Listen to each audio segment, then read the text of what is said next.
And definitely at this stage, as you come into, we're in January and you get into January, February, and first quarter of this year, I would say if your intention has, your New Year's resolution has been lost, fear not. This is a journey that we are all on, and it's truly one foot in front of the other. We're not meant to move mountains overnight, right? It's slowly and surely, and we can do that together. Financial independence, freedom, financial picture, independent financially, financial future, financial freedom and wealth, financial independence. Get your fill, financial independence and long life. Hey, welcome back to another episode of Get Your Fill, Financial Independence and Long Life, where we explore ways to achieve those two goals, and amazing people come on to help us.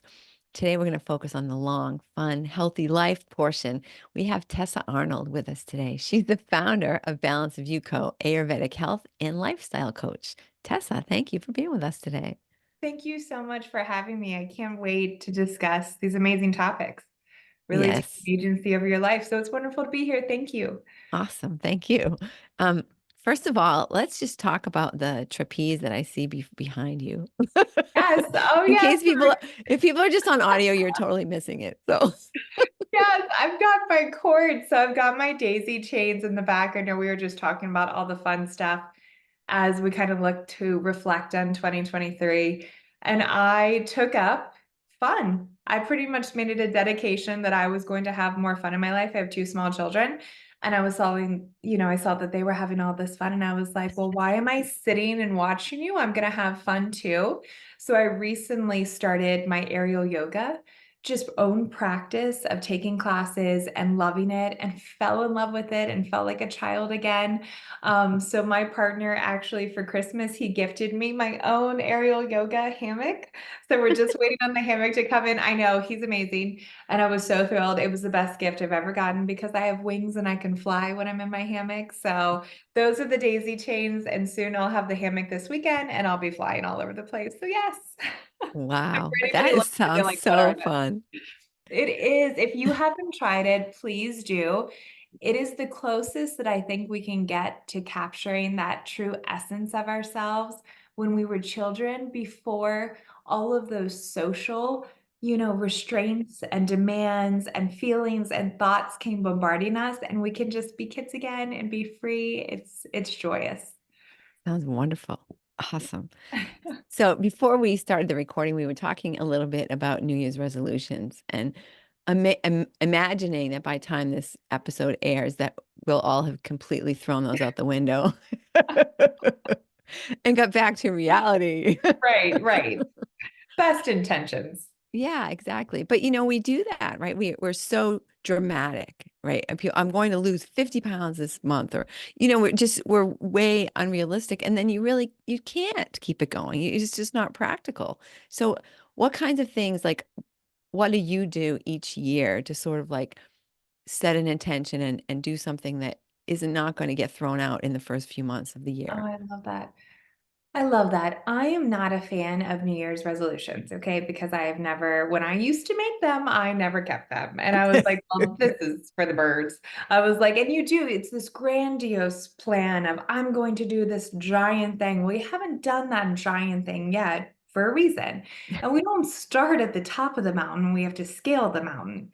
And that's one foot in front of the other. And I would say to everybody who's listening, yes, we all have beautiful intentions that we want to start bringing into our lives. And I will say the beginning of a new year, with the calendar practice and the practice of new beginnings, is a beautiful gift to us, because it gives us that perspective and self-reflection to say, what is it that I would like to start bringing into my life? Maybe it's something that I'd like to change. Maybe it's a different path. It could be so many different things. So I would start there, and I'd say use that time in stillness. I think stillness is so incredibly important. So please take, if that looks like 5 minutes, 10 minutes, 2 hours a week, however long it looks. I would love a week of stillness. But sit with yourself and really realize, what is it that you would like to accomplish going into the new year? And it could be some giant plan, and post that up on your board. We all talk about the vision boards, talk about that, put it up there, set the intention, but you have to start small, right? Start with the first step of getting to the next and the next and the next, right? So I was looking at a beautiful quote yesterday from a book that my partner gave me, and we were looking at it, and it's so overwhelming to think of a huge forest and finding your way through this giant forest. And you can't see your way through it, and you can't see through the trees, but you can see your feet, and you're going to place one foot in front of the other and take a step. So I'd say, yes, have the beautiful, large, bigger than life plan, but then let's start breaking it up into smaller, manageable, more realistic, that feel better for you and achievable plans, and then watch because those are going to start to build and build and build one brick in front of the other. And then before you know it, you have this beautiful house in front of you and you've accomplished that beautiful goal. And honestly, it feels like nothing. You're like, wow, I did all that. Those were months ago. I mean, I've been on my journey now my whole life. But pretty much the probably some of the most pivotal parts have been over the better part of 6 years leading up to this, but I don't look back and think about that enough. That it took me that long. It was those falters, it was the fall downs, it was the struggles. So I would say to everybody listening, yes, have the grand plan, have the grand idea. And if you've already lost it and faltered and fallen behind on it, which I'm sure we all have, don't give up, don't lose sight, but just start with something small that is manageable for you every single day that feels good and go from there. And then when you do, see what happens. Yeah, it's so true. We underestimate what, the value of time. Like they say, people overestimate what they can do in a year and they underestimate what they can do in 5 years or 10 years. You just set Exactly. that goal. And the next thing you know, one of my mentors, this is a silly example, but it's sort of along the same lines. Every year she learns one social media channel and she Yes. learns it really well, right? And we want Uh, a lot of us get into business. We're like, now I have to figure out how to do this and this and this and this, great. but we really don't, right? One thing, and if you do that one thing each year or each day, right? I read 2 pages of Think and Grow Rich every night. Well, it's Mhm. only 2 pages, but it gets you through the book twice a It, year. it does. Yeah, I mean, it's just like a simple little silly thing. But what kinds of things do you have, like some daily habits that I you sort of do. always stick with and that kind of build on themselves like that? Absolutely. So we were talking before too, and I think so. One thing that should not be a New Year's resolution and it should be built into your daily life is self-care. Okay. Yeah, Self-care is absolutely. never selfish. We, for some reason, have associated selfish and self-care together. And I would tell everybody that that's the biggest falsehood there is. Self-care is not selfish. It's something that we need to do every day. Boundaries are not selfish. The word no is a full sentence. Those kind of things are all just built into my daily routine, especially coming off now. We're a little distance away from the holidays and we reflect on that kind of burnout feeling. Why did we get to that burnout feeling at the end of last year? Why are we needing this super recharge? And why are we feeling this overwhelming sense of starting over and starting fresh? Because some of the things that we were doing weren't working for us. And so that's the self reflection. So I would say, to anybody who's listening, I would say it's always a good idea to think back on the things that you do for yourself on a regular basis. What does your self care routine look like? Where do you find fulfillment in your life today? What are the things that really fire up your soul? Are they a part of your life today? What are the things you enjoy most? Have you found time to do them? So I would challenge everybody, and this can look like self care can look so different. If it is having 2 hours without your phone, just totally unplugging and being present, scheduling 2 hours where you are not answering emails, you're not checking social media, you're being present within yourself, within your life, whatever that life looks like around you, and settling into maybe a little bit of stillness, reading a book, the things that you really enjoy doing at your core that lift up your natural energy and vibration. So, whatever that looks like, having a cup of tea, calling a friend, whatever it is, getting out and moving, taking a long walk, snuggling with your animals, whatever that could be. And I would say the things that I carry most dear within my life are the things that I really do for myself. Within my Balance of You company in the Ayurvedic practice, we have the 6 pillars of health. And it came to me because I started to embody this and it felt too good not to share. And one of those is meditation and the Yeah. practice of that. And that can be extremely intimidating to people. Very intimidating. I am not telling you to go sit cross-legged on the floor for an hour. It's so uncomfortable. Please, unless you've been practicing this for a long time, then kudos to you. I still can't do it.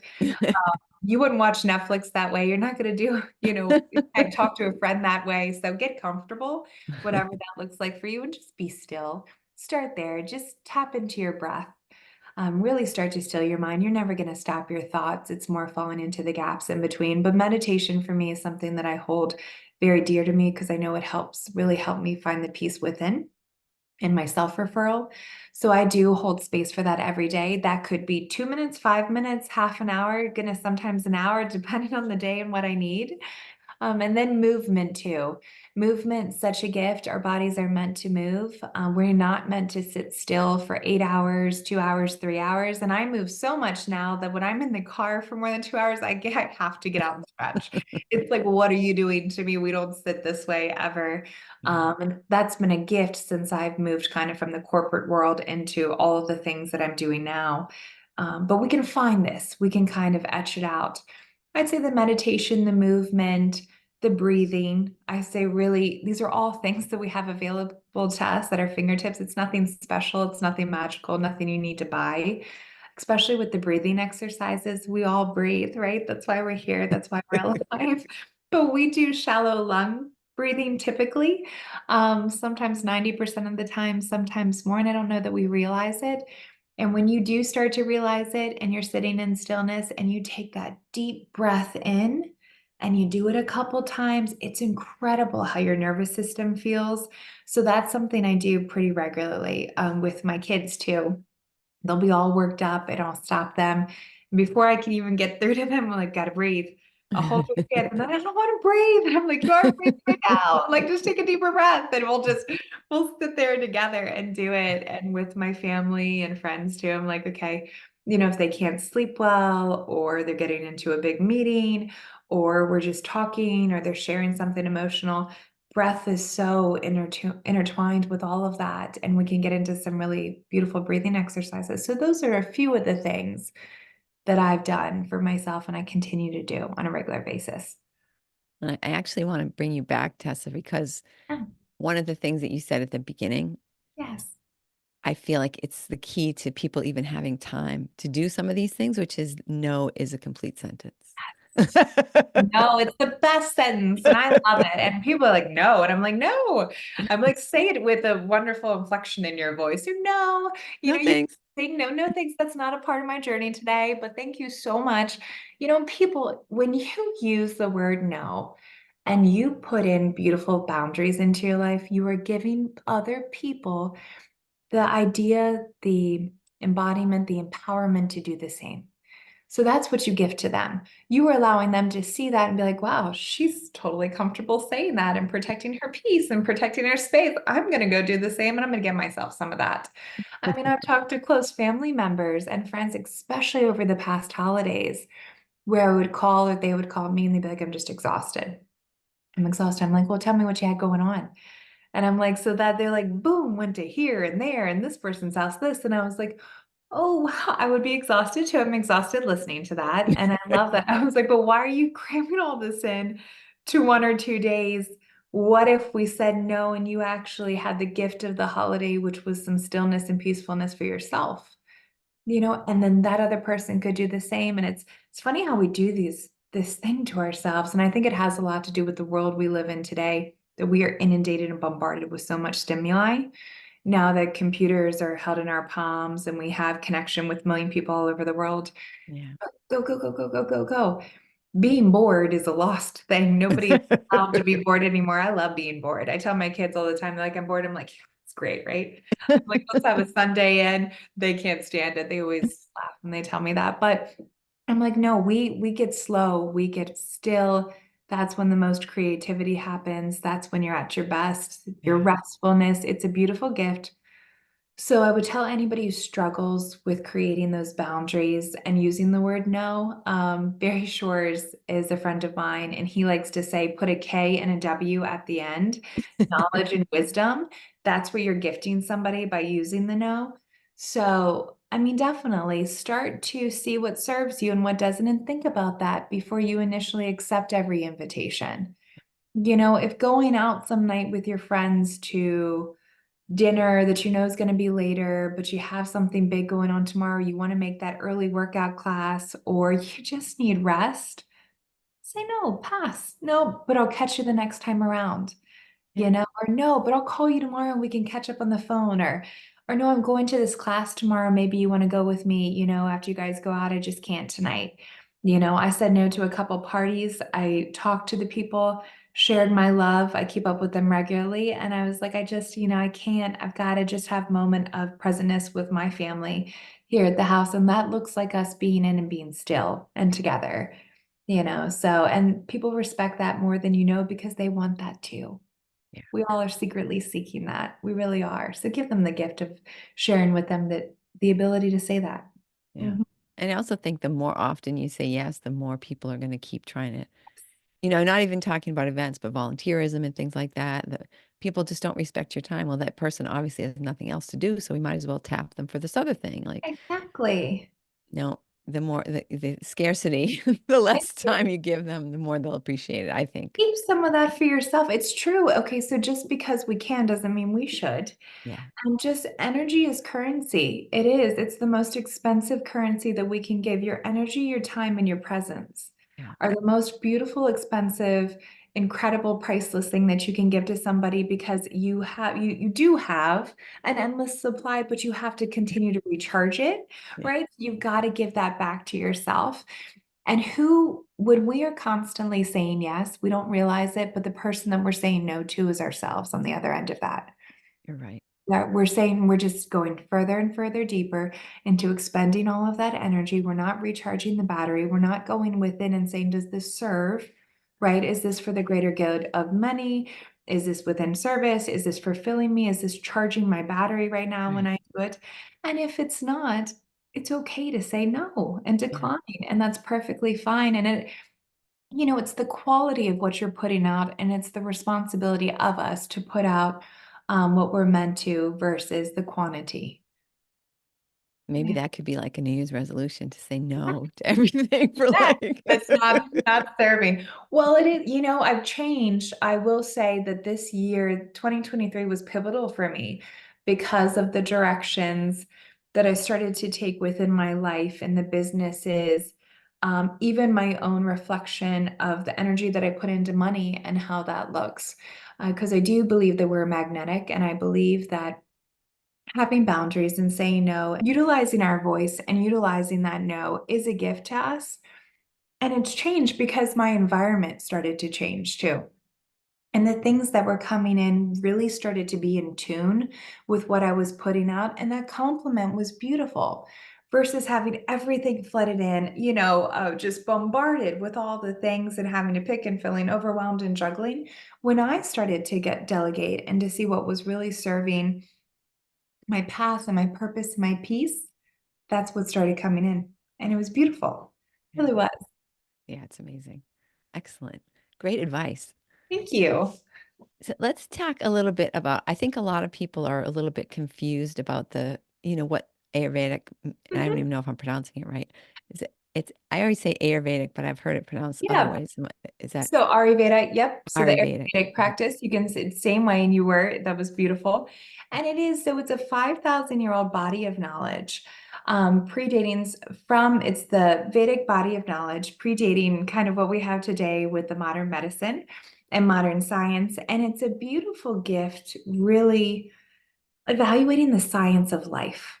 And I love to put it that way because it's this beautiful connection and composition of all the things around us. It's the nature around us, it's the energy around us, it's the movement, it's the food we eat, it's the way our bodies moved, it's the way our internal organs are working.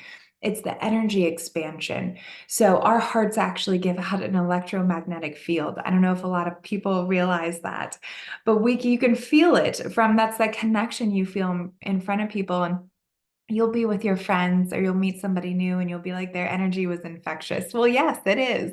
It Yeah. lifts you up, and you can feel it emitting from them when they're really in tune from themselves and they're really clear and taking care of their bodies.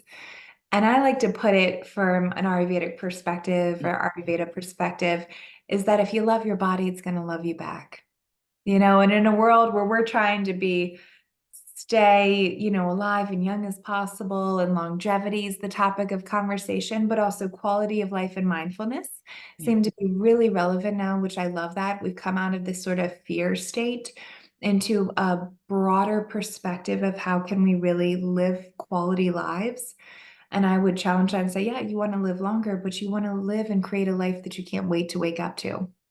And that's Absolutely. where the Ayurvedic practice comes in with the six pillars of health. And so, what we do from a coaching perspective and lifestyle coaching perspective is we profile our clients and we can really let them know the composition of their body's makeup.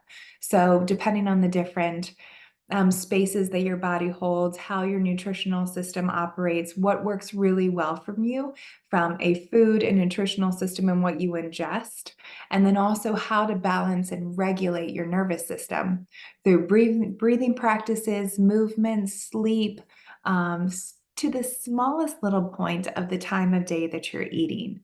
To the time that you fall asleep, to how to get into patterns where it's more of a fluid activity than a challenge, where you're not laying awake at night and you can't fall asleep and you're feeling restless. And it could be simply your diet that's affecting you so much that you're having problems with the digestion, or it could be that you're having stimulation so late at night. I mean, there's so many different things, but we beautifully map that all out for our clients. So they have almost a roadmap, if you will, to have a really high quality life in so many different aspects. But we talk about the nutrition, the sleep, the meditation, the movement, the emotional well-being, and the self-care as well. And I think that's really a gift to many people because we have, just like we did, these beautiful resolutions and ideas. And then life creeps in as it does, So what we have done and what I have done is found a way in my own life as well. And that's where this business stemmed from in the coaching to live, to be a human out there in a human world, living with all these things coming on a daily basis. I have no control over them. I have no idea what's going to happen. The day I could get totally lost, taken away from me, and blow up in my face, but I have tools to regulate myself so I can be responsible for how I show up and be really comfortable with the way I show up. And that's through the Ayurvedic practice. Excellent. And what I've read about like that there's a certain your body compass Mhm. like your the way you look basically Yeah. that's puts you into a certain sort of category. Yes, so there's the doshas. So the doshas are really exciting because you can get in based on the composition profiling. You can determine based on the different natural elements that are, primary and really make up a lot of your body composition. And that's going to have impacts on how you digest food, your movement, even as far as like if you have chronic heartburn or if your energy levels are higher at this time of day or this time of year, hot and cold. For Yeah. instance, I'm a Vata. That's my profiling. My energy levels tend to be very high unless I get really cold. And then it's like a hummingbird. I'm up here, and then the cold weather comes in, and then I'm like, oh, I can't move. So, but with that, I have to keep in mind, I have a whole profiling of my nutrition and the foods that work for me. And I'll tell you, when I started to understand the dynamics of how I could really get the nutrition and the nutrients from these certain foods that really sat well for me, Mhm. it changed my entire dietary system, like my digestive system. The fire was so much stronger, my metabolism was higher. I felt my energy levels started to skyrocket, which was great. So then I can accomplish all of these things like flying around in an aerial hammock and taking training on a weekend and having two small kids as a single mom. So it's interesting. And yes, the body makeups tend to be certain types. So you will see, from body frames, you will have that fight, but that's just a small portion. It Yeah. also has to do with really a lot of the digestion tracts and energy levels, sleep patterns, and also mood regulation too. And what we found is that we have beautiful ways for balancing each of the three doshas. So you have the Vata, the Pitta, and the Kapha. And that could be your fire and your earth and your water, or the, air and space, any combination of those. Mhm. And it's not unheard of to be bidoshal too, because within us, we have all three layers. It's just one rises up typically as the primary, and that's what we look to really focus on so we can give you those roadmaps. I mean, so We go down to the details of smells that regulate you, sounds that regulate you, colors that you really regulate you and help you balance, breathing practices. You could be sitting in your car, you could be sitting in your office and tap into a really quick 2, 3, 4 minute breathing practice. And it's a gift because it helps regulate your nervous system and you can carry on for the rest of the day in sort of a peacefulness instead of being in that sympathetic nervous system where you're in that fight or flight. And it's beautiful, and that is longevity. That is the key to it. So if we can't harmonize and we can't balance ourselves and we don't have these tools, unfortunately, what it does, staying in that sympathetic nerve capacity, it increases inflammation. It causes stress, which increases inflammation in the body, where you can be more susceptible to diseases or accelerated aging or any of the stress, the number of different things that can come from that.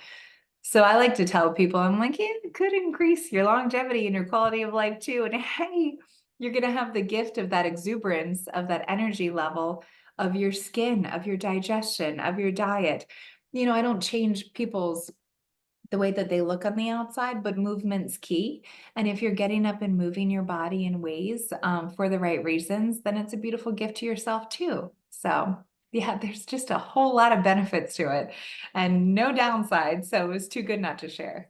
Yeah, yeah, it's amazing. And it kind of explains why people can't all, do a certain diet or, some I person can. can eat this thing or Right. do this thing and other people just can't. It just doesn't resonate with them. And Right. you force your Exactly. body to do something because you read it in a book or whatever, and it doesn't turn out to be the best thing for you, right? And then you get discouraged. Yeah. And then, but you have to understand we are such gifts. We are such incredible gifts. There's nobody on the planet like us. We are all individuals in our own way, and we all have our own gifts to express. And I have people tell me all the time in my coaching, yeah, but it's already been done. And I'm like, yeah, it has, but nobody's done it like you. Nobody Right. has the thoughts that you think. Nobody says the words that you say. Nobody feels and has the emotions that you do and expends that. I go, I want to hear it your way. I also teach yoga. There are so many yoga teachers out there. I love you all, by the way. I do it my way. We all have different classes. I love to go to yours. You love to go to mine. People come to mine, yours, all of them, because nobody's giving that same amount of energy or the same way that you do. So it would say, go do the thing if you're passionate about it, because nobody is you. And when it gets into the lifestyle coaching and the diet and the movement and the function, yeah, it's going to be completely different and it's tailored to you and what works for you. And that's why it works, right? Your movement might not look the same as mine. And I can't have somebody go tell me I need to do this hit class, or whatever they're called, or some power or whatever. I don't know, but I can't do that. And I have people who don't want to jump on this hammock with me and fly around. I love that too. Promise I'll probably get you on, but that's okay. That could look like walking. My 93-year-old grandparents are getting out and walking around and moving in certain ways. It also changes at different times within your life too, and you have to honor that. Yeah. Respect your body. Yeah. So what does it look like when you first start coaching someone? Yeah, definitely. So we go through the Ayurvedic 101 practice. So we will do just a 30-minute consultation so I can explain to you exactly what it is, what we'll walk through. You can ask any questions. And I like to understand my clients, right? So it's a mutual guided relationship.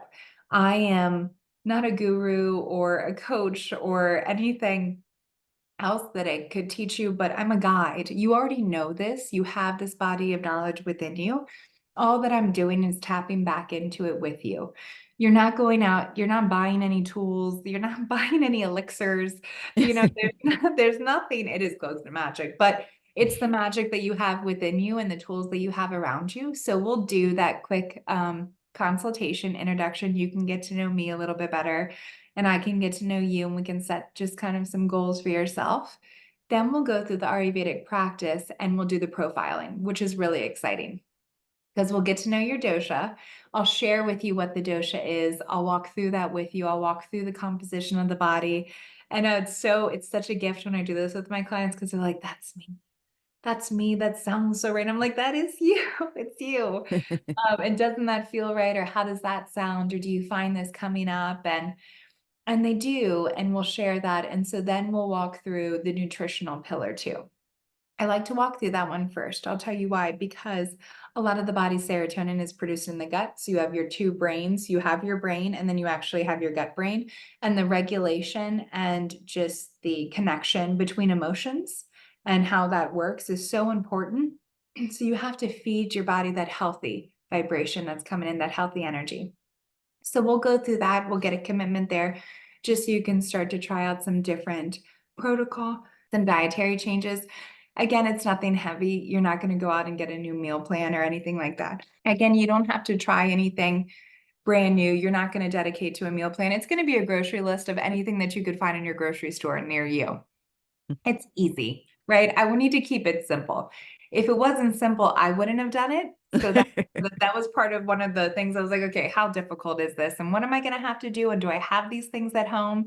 And that for me, I was like, yeah, I have all of this. So then we walk through the nutritional pillar. And then once we start to do that, we'll walk through the other remaining five pillars and it will sort of mold a foundation of what your life looks like, how you're incorporating the movement, how you're incorporating potentially the meditation. And I know that can be scary for a lot of people, but we do a foundation. It looks different for everybody. And for that, I just ask people is just finding that peace and stillness. Typically, the reason we can't sit still a lot of the times is that we're uncomfortable within ourselves. And that can look like so many different things. It could be within our body, could be within our thoughts. It could be just sitting still because we're told we constantly have to go, go, go, go, go. So we tackle that. And it's a big one to tackle. And we work It through is a that big one one. on one. It is, but man, does that feel good when we do. I can't promise you it won't be work. It is be work, but the most courageous work that you can do is the work that you do in yourself. And I am privileged and it's an honor to be able to work through that with any one of my clients and to guide them. Yeah. Awesome. Yeah, for me, the problem with the challenge that I have with meditation is getting my mind to stop racing around and running around. Even when I do it first thing in the morning, I still thoughts Yeah. keep creeping in, and then I have to remember, oh yeah, you have to put those thoughts away. Oh, that's right, I'm Yeah. supposed to be meditating. It's hard. Let them go. I always tell people, I'm like, let the train off the rails. Go crazy because the more you try and stop it, the faster it's going to go. And then it becomes almost impossible. So I let all of those go. I let them race around. I mean, all of a sudden there'll be like a purple dinosaur, and I'm like, oh, well, where did that guy come from? I'm like, this is crazy. It's like the more stuff, it can get really creative. And I heard, and through my practice and my training, it's not the, excuse me, it's not the lack of thoughts, it's the gap in between thoughts. Because if we didn't have the smallest little space, it would be one long thought that would make no sense at all. And we'd be like, what? We'd walk around and we'd look wild. So it's a small little space in between thoughts. And know that. As soon as you know that, that's the first step. And then the thoughts, let them go. Let them go crazy. Don't try to regulate them. It's the Wild West. Let them go and start to tap into your body and your breathing and start to take really long inhales. So you're trying to get your breath down to your diaphragm. And some people that can be challenging because they've never really stopped themselves and done the deeper breathing. It's such a beautiful gift. And just work on the breath for about 5 minutes at a time. And you'll start to find that that will quiet down your thoughts and then you can start to fall a little bit into the gaps in between, and that space is going to grow. And that's it. And that can look like walking too. I'll tell you, my meditative practice, which I've been doing it for upwards of a year and a half now. And it's great, and I practice it every day. But my meditation practice started with an active meditation practice to the point where I had to get into a hot power yoga class and go so far and get so intense that I had no other option but to be really present. And depending on how your thoughts are and how they feel today, that might be something that you need to do. But I would say to you, I would just challenge you to turn off any music, leave your phone at home, go do whatever it is that you need to do from an active perspective, whether that's a hot class, whether that's go for a run, whether that's go for a walk, but leave anything outside of you at home. Just go and do it. And let the thoughts get jumbled, let them get crazy, but keep pushing forward. And you're going to find that slowly they're going to quiet. They're still there. They're always going to be there. We can't shut down the computer. The screen's still going to be flashing. We're going to have a million tabs open. It's just the way that it is. But just let it quiet a little bit. And that the more you do that, it's a practice, just like everything else. Being human is a practice. Like we're constantly evolving. We have to give ourselves grace. Just keep practicing it and it will get easier. Yeah. Well, and that's a key thing too, this idea of, like just getting off your phone, getting off of any kind of electronic media for a couple of hours or even a couple of minutes. Tell me Right? how you feel. I'll be honest. It's so interesting because it's a lot of people talk about are comfortable with energy levels or the science of it or the chemical release that occurs. And when you are away from any kind of electronics, anything that's giving out that kind of vibration, and you're not looking at anything and you are just present in whatever moment, the brain waves and the activities are wild to see the differences because the spikes that we get from our phones or computers or what we look at are similar to probably the spikes that we'd get from a sugar or glucose. But then what happens right after that? There's a crash. And that's we're constantly blah, blah, blah, up and down a million different ways. And it's hard. Technology is a gift and we can do so much with it, but it was meant to be a tool. Right. We were meant to use it. It was not meant to use us. And Exactly. when I'm concerned that with where the world's going Yeah. with all of this, I'd be lying if I said as a mother, I don't monitor closely how often my kids touch any kind of device and how often they see me on any kind of device. Yeah. And when I'm with them, I try to be with them as much as possible. We're only human and we have work and we have jobs. Yeah. But I would challenge you all just to give yourself some space away, anything that, is not attached to you, go out in your body. This beautiful body is enough. Just go out in it and go be in it and don't have anything hanging off you attached to your belt in your hand, in your pocket, in your ears. Just go be outside and feel how good it feels again, Yeah. you know? Yeah. It's true. I started doing I mean, I used to walk every morning. I used to live across the street from the beach, so I would go and walk every morning. And then I moved into the city and I'd walk around. It's like, it just wasn't interesting or Yeah. pretty or, I just felt like I was walking around in circles. And so I just kind of get away from it. And I've just started doing again, I have to go someplace to do it, but I've just started walking in nature again. And what a difference. I can tell so much the days that I start that way versus a day that I just go to the gym and, walk on the treadmill or something. And it's huge. It's huge. It's It's so huge. energizing and revitalizing being in nature. It's grounding, it's beautiful, and the connection, the energy that you get from it is a natural connection to your body because it's the same elements that are made up, so you have elementally the water, the air, the energy, the green. You're connected, we are connected to all things. We're connected to each other and we forget that and we feel isolated sometimes, but we're not. We're all connected. We're connected through our hardships, we're connected through our joys, we're connected through our thoughts, through our bodies. It's a beautiful thing and what we do, but we're constantly almost being isolated by the over inundated stimuli that we're getting all the time. And it can be quite difficult in the city. I've lived in both the city and at the beach, and the water is such an energizing energy, body of energy. So it's hard to leave that. But being able to connect and ground yourself is such a gift and to do it as often as possible. Yeah, absolutely. So maybe that could be a New Year's practice is to leave your phone someplace for at least an hour I think it's and Rose. go walk in nature or be in nature in some way without any electronic device stuck to you. Oh, yeah. So good. Is it back? Did it freeze? Good. Yeah, but I can still hear you, so it's okay. Okay, good. But yes, I think that's a beautiful gift, and I can't say it enough to be able to get out and do all the things. Yeah. And you can facilitate that by first saying no to other people. Exactly.